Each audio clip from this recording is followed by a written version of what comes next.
Meanwhile, a change of pace. Last year, Andy Warhol art made over $320 million in world auctions, the highest placed Western artist, above, believe it or not, Picasso. And this year marks the 25th anniversary of his death. At a unique collection and sale at the House and Gallery in London, I discovered interest has never been higher in the works of a man who's the ultimate barometer of the contemporary art market.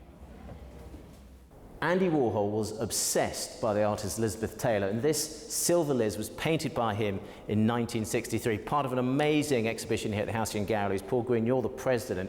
What does this picture, along with the double Elvis that you have here as well, represent to the art world? Well, these have never been seen before, so this is actually the first time that these two paintings have been exhibited, and two paintings from the same year being exhibited together, so it's quite a coup. Yeah, that's because they were undiscovered and until after his death, or until 1979? Yes, they were kept actually at the Andy Warhol Foundation. The double Elvis was actually rolled up in his townhouse in New York, and they were kept effectively the jewels in the crown. The last time we had a Warhol picture that we thought was sold was 8 Elvises worth £100 million. Can we put a value, these aren't for sale, but can we put a value on them?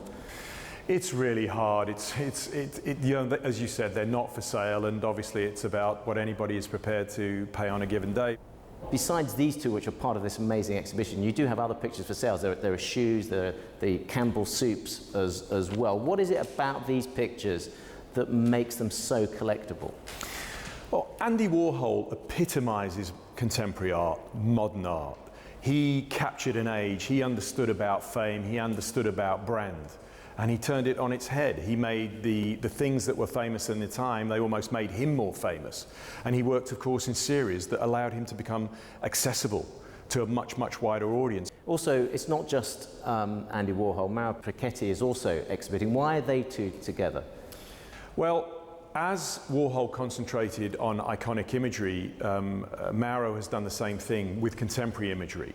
So by using this wonderful materials of this clear coloured resin, identifying with cloning, hand grenades as hearts, and again worked in series as well, exactly the same as Warhol.